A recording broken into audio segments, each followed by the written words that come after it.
दोस्तों, आज की इस वीडियो में हम लोग जानेंगे कि पित्त का निर्माण कैसे होता है। और इससे पहले मैंने काफ़ी वीडियोस डाल दी हैं। अगर वो वीडियोस अच्छी लग रही हैं और इस टाइप की वीडियोस आपको अच्छी लग रही हैं तो प्लीज़ चैनल को सब्सक्राइब कीजिए, लाइक कीजिए और हो सके तो स्टूडेंट्स तक इन्हें शेयर भी कीजिए।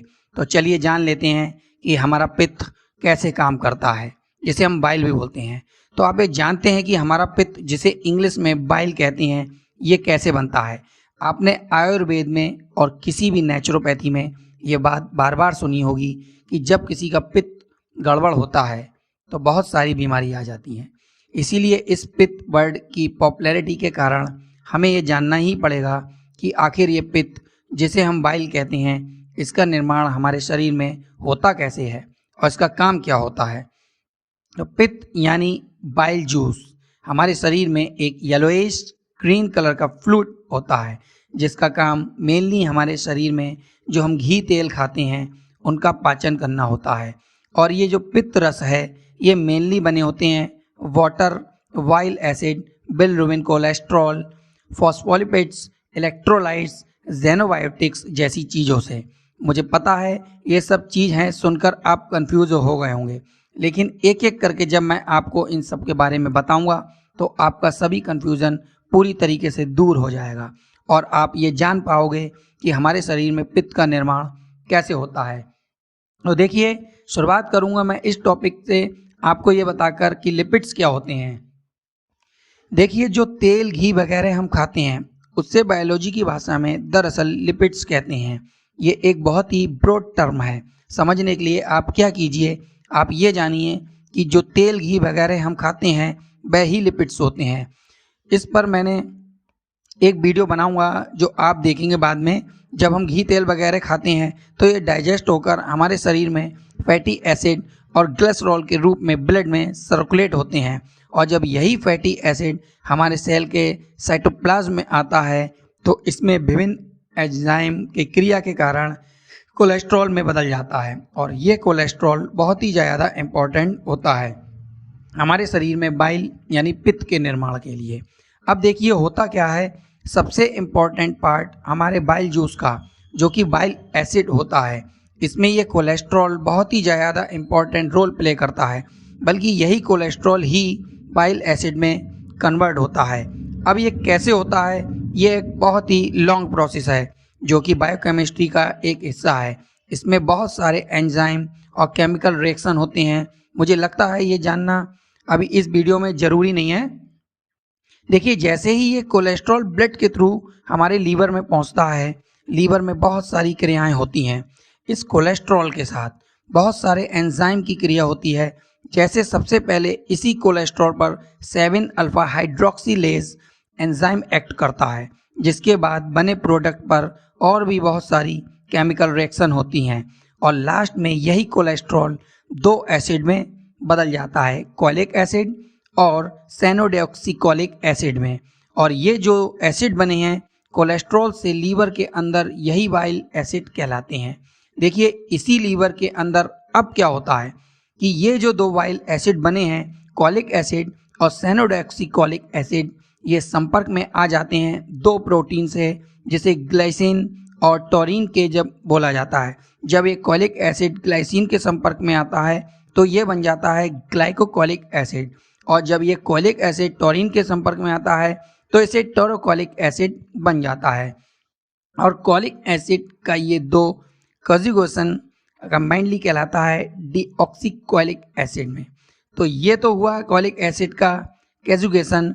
अब अगर यही सैनोडेऑक्सीकॉलिक एसिड का कंजुगेशन इन 2 प्रोटीन टॉरिन और ग्लाइसिन के साथ होता है तो ग्लाइसिन के साथ मिलने पर ये ग्लाइको सैनोडेऑक्सीकॉलिक एसिड बनाता है और टॉरिन के साथ में मिलने पर ये टोरोसैनोडेऑक्सीकॉलिक एसिड में बदल जाता है। दोनों कंजुगेशन सैनोडेऑक्सीकॉलिक एसिड का लिथोकॉलिक एसिड कहलाते हैं। ये चारों कंजुगेशन दरअसल वाइल सॉल्ट कहलाते हैं। मतलब वाइल एसिड के साथ जब ये प्रोटीन का कंजुगेशन होता है तो ये वाइल सॉल्ट बन जाते हैं। अब मुझे लगता है कि आप वाइल एसिड और वाइल सॉल्ट के कंसेप्ट को समझ गए होंगे, जो कि वाइल जूस के कंपोजिशन में वाटर के बाद सबसे अधिक होता है। अब जान लेते हैं कि हमारे इस पित्त में बिलिरुबिन कहाँ से आता है और ये बिलिरुबिन आखिर होता क्या है। देखिए, हम सबको पता है कि हमारे खून में एक बहुत ही इम्पोर्टेंट सेल है जिसे रेड ब्लड सेल कहते हैं। ये रेड ब्लड सेल की लाइफ 120 दिन की होती है। 120 दिन के बाद जब यही डेड आरबीसी हमारे स्प्लीन में पहुंचता है तो स्प्लीन में पहुंचने के बाद इनका कैटाबॉलिज्म शुरू हो जाता है। आरबीसी में मौजूद हीमोग्लोबिन बिलिरुबिन बनाने में मदद करता है। ये दो पार्ट में टूट जाते हैं, एक हीमो में और दूसरा ग्लोबिन में। ये ग्लोबिन प्रोटीन दोबारा से ब्लड में सर्कुलेट होकर रीयूज होता है और ये हीम ऑक्सीजनेज एंजाइम के कारण बिलिवर्डिन में कन्वर्ट हो जाता है और यही बिलिवर्डिन रिडक्टेज की वजह से बिलिरुबिन में कन्वर्ट हो जाता है।